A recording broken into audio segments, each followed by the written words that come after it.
Hello friends, this is Bipul Ramseri. Welcome to my VR classes. गिबियावनो गासैबो नायगिरिफोरखौ आंनि बे गोदान YouTube चेनेल VR क्लासेसआव बरायबाय। आसा खालामो बे गोदान YouTube चेनेला गासैनिबो अनसायनाय मोनगोन। आं दिनै मोनसे इम्पोर्टेन्ट भिडिअ लाना फैदों। बे इम्पोर्टेन्ट भिडिअआनो जाबाय इन्डियान जिअग्राफिनि मोनसे कन्टेन्ट एंगारनो हायै बाहागो आरो बे भिडिअखौ आङो मेपनि सायाव बिथा खालामनानै सावरायनो लानाय जादों। जायफोरा PNRD, SSC, IBPS, RRB एबा जायखिजाया कम्पिटिटिभ आनजाद होनो थाखाय थियारि जागासिनो दङ बिथांमोना बे भिडिअखौ नायोब्ला खायसे हेफाजाब मोनगोन होननानै आं आसा खालामो। फैदो बिदिब्ला जोङो दिनैनि भिडिअखौ नायलांदोनि। दिनै आं इन्डियान जिअग्राफिनि आरो मोनसे इम्पोर्टेन्ट टपिक लानानै फैदों। बे टपिकनि मुङानो जादों international border lines of India. स' जों बे टपिकनि आन्दाराव माखौ सावरायगोन आं बेखौ एसे बुंनानै होग्रोनो नागिरदों। जोंनि बे भारत हादरनि सेराव थानाय सिमायाव थानाय हादोरफोरा मा आरो गासै मोनबेसेबां हादोरफोरा जोंनि बे भारत हादरनि सिमायाव दङ आरो बे इन्टारनेशनेल बर्डार्सफोरनि बर्डार लाइन थामहिनबा बे भारत हादर आरो गुबुन हादोर बे बर्डार लाइन्सफोरनि मुङा मा मुङै मिथिनाय जायो आरो बेसेबां गोलाव सिमा शेयार खालामना दङ जों बेनि सायावनो सावरायगोन। जों गिबियावनो सावरायनो लादों जोङो नैबे जोंनि भारत हादरनि मेप आरो जि गोथां बाहागो बे जोंनि भारत हादरनि थिग गेजेर बाहागोनि साहा सानजाजों नायोब्ला जोङो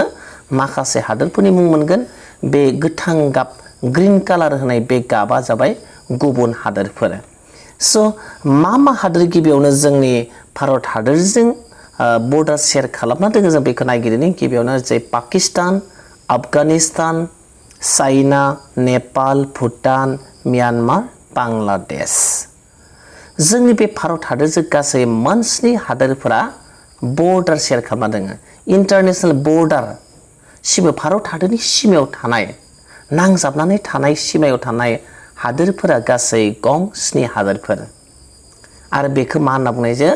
लेन्ड बर्डार शेयार खालामनाय कान्ट्रिसफोर होनना मिथिनाय जायो। मानोना बे जोंनि बे भारत हादरनि हाजोंनो सिमासेयाव दङ, हाजोनि सिमायाव नांजाबनानै दङ बे हादोरफोरा। आरो बे गं 7 हादोरफोरा मा आं बेखौ खेबसे बुंफिनदो। बे जाबाय Pakistan, Afghanistan, China, Nepal, Bhutan, Bangladesh and Myanmar. बेखिनिखौ मा होनना बुङो भारत हादरनि हाजों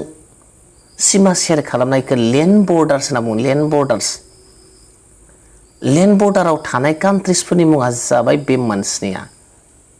खिन्थु मोनसे इन्टारेस्टिं बाथ्रा गुबुन फारसेथिं जों जेब्लानोखि खोला बाहागोथिं नायो, खोला बाहागोखौ नायोबा भारत हादरनि थिग गेजेरनिफ्राय नैबे गेजेर हमोब्ला बे गेजेरनि खोला बाहागोथिं नायोब्ला जोंनि बे भारत हादरनि सोरगिदिं सिमायाव नायोब्ला जोङो गुबुन हादोर जों नुनो मोना। गुबुन हादोरा खायसे लैथो बारनासो दं। बेनि सेराव जोंनि भारत हादरनि सेराव मा दङ लैथो दं। नैबे सानजाथिं मा दङ बे अफ बेंगल दङ, बंगब लैथो आरो नैखि मा दङ आरबियान सि आरब लैथो दङ। बंगब लैथो आरो आरब लैथो, सानजाथिं बंगब लैथो आरो सोनाबथिं आरब लैथो, बेसो जोंनि बे भारत हादरखौ सिमायाव बेंनानै दङ। स' आरो एसे लैथोखौ लाफानानै जुदि नायोब्ला जोंनि बे भारत हादरनि लैथोनि बाहागोआव सिमायाव थानाया बेखौ मा होनना बुंनाय जादों मारिटाइम बर्डार्स होनना बुंनाय जादों। बे लेन्ड बर्डार नङा, बेबार खोलाथिं थानाया जाबाय मारिटाइम बर्डार। बे लैथो भारत लैथोनि जोंनि भारतनि खोलाथिं थानाय खिन्थु लैथो बारना लैथो गेजेराव थानाय कान्ट्रि बेखौ मारिटाइम बर्डार होनना बुङो। साहानिया जाबाय लेन्ड बर्डार, जोंनि भारत हादरनि हाजोंनो सिमासेयाव थानाय सिमाफोराव थानाय हादोरफोर आरो खोलाथिं थानाया जोंनि भारत हादरनि थिग नैबेबायदि हाजों नांजाबना थायो। जोंनि भारत हादरजों नैबे खोलानि कान्ट्रिसफोरा खोलाखै खाथियाव जेबो कान्ट्रिस गैया, एसे गोजानाव दङ। स' बे नैबे इन्ड'नेसिया, नै जाबाय श्रीलंका, नै जाबाय मालदिभ्स। बे गंथाम कान्ट्रिसआ मा जादों जोंनि भारत हादरजों मारिटाइम बर्डारसो जादों। बे मारिटाइम बर्डार बेखौ लेन्ड बर्डार होनना बुङा। बे लेन्ड बर्डारबा मा जानांगौमोन नै भारत हादरनि खाथियाव हाजों थानो नांगौमोन, नाथाय बेजों गैया। गेजेराव लैथोसो दङ। लैथो आरो बे खोलाखैजा कान्ट्रिस हिसाबै मा दङ नै पार्ट हिसाबै मा दङ इन्ड'नेसिया, श्रीलंका आरो मालदिभ्स। बे गंथाम कान्ट्रिसखौ माना मारिटाइम बर्डार्स होनना बुङो जोंनि भारत हादर होनब्ला टटेल बेसेबां बर्डाराव दङ गासै 10 कान्ट्रिसफोर लेन्ड बर्डाराव खैथा दङ 7टा 7 कान्ट्रिस आरो मारिटाइम बर्डार्सआव खैथा दङ 3 कान्ट्रिस दङ मारिटाइम बर्डार्सआव 3 कान्ट्रिस आरो लेन्ड बर्डाराव बेसेबां दङ 7 कान्ट्रिसफोर दङ खोब इन्टारेस्टिं बेखौ मिथिनो गोनां बे जाबाय श्रीलंका नैबे श्रीलंका बे जाबाय इन्डोनेशिया आरो नै जाबाय मालदीव्स बे गंथाम कान्ट्रिसआ मारिटाइम बर्डार्सआव दङ मामाया इन्डोनेशिया श्रीलंका आरो मालदीव्सआ बे गंथामखौ मारिटाइम बर्डार्सआव थानाय आरो बे जा सिगाङाव बुंबाय आं साहाथिं थानाय बे कान्ट्रिसआ मोनस्नि कान्ट्रिसआ जाबाय मा लेन्ड बर्डार शेयार खालामनाय दानि फैदो खोब इन्टारेस्टिं नेक्स्ट पइन्टआ जाबाय बे बर्डार लाइनफोरखौ जोंनि भारत हादर आरो बे गुबुन हादर बेनि सिमाफोरनि खायसे मुं होनाय जादों गिबियावनो जों बुंगोन नैबे पाकिस्तान नै जाबाय गोमो गाबा जाबाय इन्डिया आरो नै जाबाय पाकिस्तान स' इन्डिया आरो पाकिस्ताननि गेजेराव थानाय जा सिमानि लाइन बर्डार लाइनआ बे गोजा होनाय दङ आरो नैखि मा दङ बांलायाबो गोजा दङ बांलादेश आरो भारतजों स' बे मोननै कान्ट्रिजों शेयार खालामनाय सिमा बे लेन्ड बर्डारनि बे बर्डार लाइन्सनि मुं होनाय जादों बेनि मुङानो जाबाय red Cliff line red Cliff very interesting very important जोंनि बे भारत हादर आरो पाकिस्ताननि सिमा जोंनि बे भारत हादर आरो बांलादेशनि सिमा बे सिमानि बर्डार लाइननि नाम होनाय जादों बे लाइननि मुङानो जाबाय रेड क्लिफ लाइन स' होमबा जोङो बे लाइननि बागै मिथिबाय पाकिस्तान बांलादेश आरो भारत बे गंनै कान्ट्रिजों जोंनि भारतजों जा बर्डार लाइन बे बर्डार लाइननि मुङानो जाबाय रेड क्लिफ लाइन नेक्स्ट पइन्टआव थांनोसै जोङो नैबेखि जों नुदों एसे ब्रिन्जल गाबनि नैबे जाबाय नै पार्टआ जाबाय आफगानिस्तान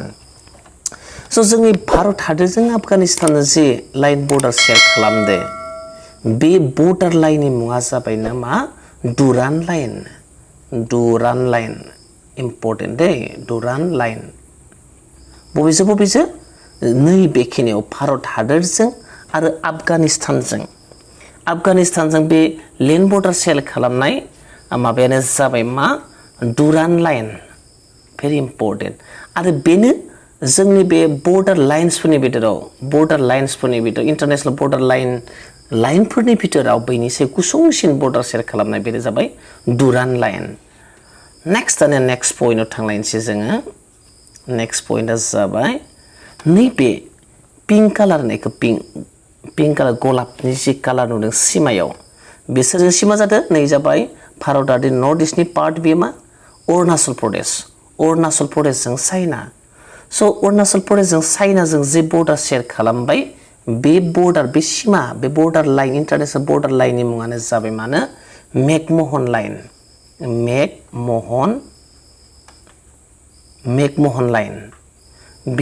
बे लाइननि मुङा मा जाबाय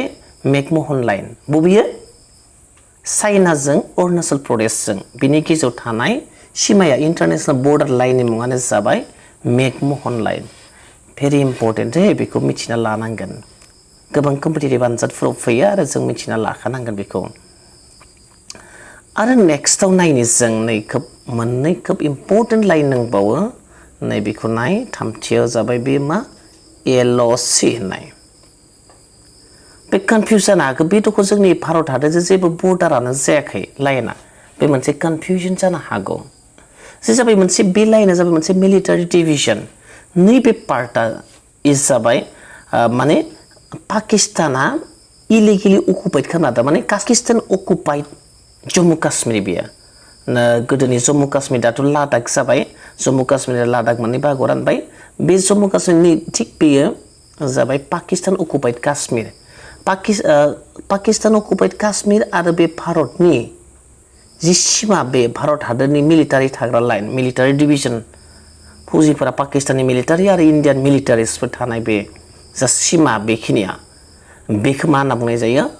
LOC होनना बुंनाय जायो LOC means line of control स' लाइन अफ कन्ट्रला सोरनि गेजेराव पाकिस्तान अकुपाइड काश्मीर आरो इन्डियानि बे बर्डार लाइननि मुङानो जाबाय मा एलअसि नङाबा कनफिउजन जानो हागौ पाकिस्तानजों इन्डियाजों दुखु माबा रेड क्लिफ लाइन सोनोमोन दा माबे बेलेग जालायबाय स' बे नै पार्टखौ गोसोआव लानांगौ जे जाबाय पाकिस्तानजों बे एकदम सिमा नै जाबाय बियो आसलते इलिगेलि अकुपाइडसो इलिगेलि माने दखलसो खालामना लादों माबे पाकिस्ताना बे इलिगेलि अकुपाइडनि सिमायासो बे जाबाय एलअसि बे लिगेलि मोनसे डिभिजन बर्डार लाइन नङा बेयो बे एलअसि होनना बुङो लाइन अफ कन्ट्रल आरो नैबे मोनसे सानजानि पार्टआबो दानि लादाखआव थानाया बे जाबाय मा चाइनाया इखौबो चाइनाया मा खालामदों इखौ दखल खालामना लादों इखौ चाइना अकुपाइड होनना बुङो चाइना अकुपाइड काश्मीर दा चाइना अकुपाइड लादाख आरो इबो मोनसे मिलिटारि डिभिजन चाइनानि मिलिटारि आरो इन्डियान मिलिटारिसफोरा बे माने माबा खालामनाय आरो बेयाव बे बर्डार लाइनाव थायो स' बे लाइना मिलिटारि डिभिजनसो बेहाय नै जाबाय चाइना अकुपाइड आरो बे जाबाय इन्डिया बेखौ बे लाइनखौ मा होनना बुङो एलएसि होनना मिथिनाय जायो एलएसि नि आबुं मुङा जाबाय लाइन अफ एक्चुअल कन्ट्रल स' लाइन अफ एक्चुअल कन्ट्रला बबेयाव दङ गोसोआव ला बेबो नै चाइनाजोंथ' नैखिनिखौ मेकमोहन लाइन सोनो नालाय नै बे पार्टआव जाय पार्टखौ माने चाइना अकुपाइड काश्मीर आरो इन्डियाजों बे मिलिटारि जा डिभिजन बे लाइननि मुङा जाबाय line of actual control LAC खोब इम्पर्टेन्ट बेयो अब्ला जों दिनै इन्टारनेशनेल बर्डार लाइन्सफोरनि बागै मिथिबाय बबेखौ एलअसि बबेखौ एलएसि बबेखौ मेकमोहन लाइन बबेखौ रेड क्लिफ लाइन बबेखौ डुरान लाइन जों मिथिबाय दा बिनि मादाव बयनिख्रुइबो लावसिन बर्डार सेयार खालामनाय बैनिसे लावसिना जाबाय नै बांलादेशनि गोसोआव ला बांलादेशआनो बैनिख्रुइ गोलावसिन इन्टारनेशनेल बर्डार लाइन सेयार खालामो भारतजों बांलादेश आरो बैनिसे खमसिना जाबाय मा बे मोननैया जोबोद गोसोआव लाखिनो गोनां मोनसेया जाबाय आफगानिस्तान मोनसेया जाबाय बांलादेश बैनिसे गोबांसिना जाबाय बांसिना जाबाय बांलादेश आं मोनसे ट्रिक बोदों बेवहाय नायनो हागोन उनावहाय नैबेथिं मोनसे टेक्स होना दोनदां उनाव खिथिगोन नैखौ बे मेपखौ सावरायखांनायनि उनाव बांसिना जाबाय बांलादेश आरो एसेसिना जाबाय आफगानिस्तान गुसुंसिना जाबाय आफगानिस्तान गोलावसिना बांसिना जाबाय बांलादेश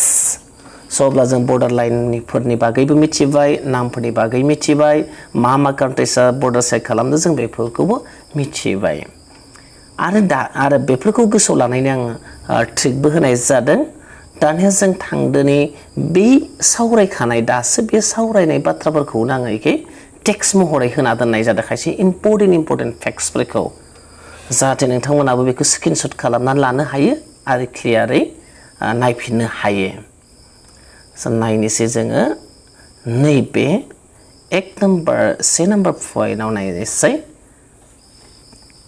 से नम्बर पइन्ट नैबे 1 नम्बर फार्स्ट पइन्टआ जाबाय India शेयार्स land borders with 7 countries Pakistan, Afghanistan, China, Nepal, Bhutan, Myanmar and Bangladesh आं दासो बुंखालांबाय मेपाव जोंनि भारत हादरा land border सेयार खालामनाय गासै मोनस्नि कान्ट्रिसफोरा जाबाय Pakistan, Afghanistan, China, Nepal, Bhutan, Myanmar and Bangladesh आरो मोनथाम maritime borders with Sri Lanka Maldives and Indonesia मोननै पार्ट होनदोंमोन आं दानि बे जाबाय maritime borders जायनिखि जों land border नङा बे maritime borders लैथोजोंसो border खालामनाय भारतनि बाहागो लैथोजों border सेयार खालामनाय बे जाबाय श्रीलंका Maldives आरो Indonesia बे मोनथाम कान्ट्रिस टोटल खैथा कान्ट्रिस बर्डाराव थानायफोरा खैथा कान्ट्रिस गासै 10 कान्ट्रिसफोरा नेक्स्ट पइन्टआ जाबाय the boundary line that India shares with Pakistan and Bangladesh Pakistan आरो बांलादेशजों जि सीमा भारतजों सीमा बे सीमानि लाइननि मुङानो जाबाय बर्डार लाइननि मुङा जाबाय रेड क्लिफ लाइन आं खिथाखांबाय रेड क्लिफ लाइन खेबसे बुंफिनदो गासैखौबो आरो नेक्स्ट पइन्टआ जाबाय इन्डिया आरो आफगानिस्तान इन्डियाजों आफगानिस्तानजों शेयार खालामनाय बे बर्डार लाइननि मुङानो जाबाय डुरान लाइन आरो चाइनाजों अरुणाचल प्रदेशजों इन्डिया किन्तु अरुणाचल प्रदेशनि पार्टखिनिखौ बेखौ मा होनना बुंनाय जायो मेकमोहन लाइन ओमफ्राय नेक्स्टआ जाबाय इयाव एसे गोरोन्थि जादों दे नै चाइना बे आसलते माबासोमोन पाकिस्तान जानांगौ दे पाकिस्तान सोरजों इन्डियाजों बबेयाव काश्मीर माने पाकिस्तान अकुपाइड काश्मीर खिनियाव आं दानि मेपाव नायनानै बुंखालांबाय माने पाकिस्तान अकुपाइड काश्मीरजों आरो इन्डियाजों जे मिलिटारि बर्डार लाइन दङ बे बर्डार लाइननि मुङानो जाबाय LOC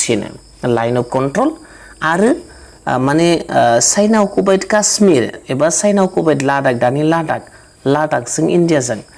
बे मिलिटारि जा डिभिजन दङ बे लाइना बे जाबाय इलिगेलि अकुपाइड खालामनायसो बेबो मा इयो LAC line of actual control होनना बुङो लाइन अफ एक्चुअल कन्ट्रोल इयाव कन्फ्यूजन जानो गोनां गैया LOC आ जाबाय पाकिस्तान आरो इन्डिया आरो LAC आ जाबाय इन्डिया आरो चाइना गोसोआव लाखि नेक्स्टआव जों नायनोसै लेन्थ अफ नेक्स्ट पॉइंटआ जाबाय लेन्थ अफ इन्टारनेशनल बाउन्डारिजफोरनि लावथाया बेसेबां बांलादेशजों भारतजों बे बर्डार लाइननि लावथाया बेसेबां नायनो 4096.7 किल'मिटार इजोंनो मैक्सिमाम गोसोआव लानो गोनां नैथियाव दङ चाइनाजों बेसेबां 3488 किल'मिटार चाइनाजों बेसेबां गोलाव बर्डार सेयार खालामदों होनना बुङोब्ला 3488 किल'मिटार इस नैथियाव थामथियाव जाबाय पाकिस्तानजों बेसेबां 3323 किल'मिटार नेपालजों बेसेबां 1250 किल'मिटार आरो बाथियाव जाबाय म्यानमारजों 1643 किल'मिटार दथियाव जाबाय भुटानजों 699 किल'मिटार आरो स्निथियाव जाबाय आफगानिस्तान एबा जोबथि बेनो जाबाय 106 किल'मिटार बैनिसाय गुसुंसिना जाबाय आफगानिस्तान गोलावसिना जाबाय बांलादेश गोसोआव लाखिनो गोनां बे आरो बेखौ मोनसे ट्रिक होदों आं बेहाय बांसिन फर बांलादेश एन्ड एसेसिन फर आफगानिस्तान एसे माने खमखौ बुङा होमबा बर' रावाव एसे माने आफगानिस्तान आरो बांसिना जाबाय गोबाङा जाबाय बांलादेश आरो बे गासै मोनस्नि लेन्ड बर्डार खालामनाय कान्ट्रिसफोरखौ गोसोआव लानायनि मा होदों मोनसे ट्रिक होनाय जादों आं बे ट्रिकआनो जादों बासबनि माबा एन्जर बासबा एन्जर फिसिदों बे खैथा एन्जर दङ माबा बिनि माबा एन्जरा मा जायो ना बासबनि माबा जानायनि बासबा मानसिनि मुं दै माबाया जाबाय 5 एन्जर नायनि जोङो गोजा हांखो लिरनायखौ नाय फावलिखौ गारनानै B for Bangladesh, C for China, P for Pakistan, N for Nepal आरो M for माबायाव M for Myanmar आरो B for Bhutan आरो A for एन्जराव E जाबाय आफगानिस्तान बासबनि माबा एन्जर बे मोनस्नि कान्ट्रिसफोरखौ गोसोआव लानायनि मोनसे गोरलै ट्रिक नोंथांमोनाबो गावबा गावनि पसन्द बायदि ट्रिक खालामनानै लानो हागोन दिनैनि भिडिअआ बेखिनियानो नोंथांमोना जुदि भिडिअखौ नायनानै मोजां मोनबायब्ला अन्नानै लाइक खालाम साबस्क्राइब खालाम आरो गुबुननो शेयार खालाम थेंक इउ फर वाचिं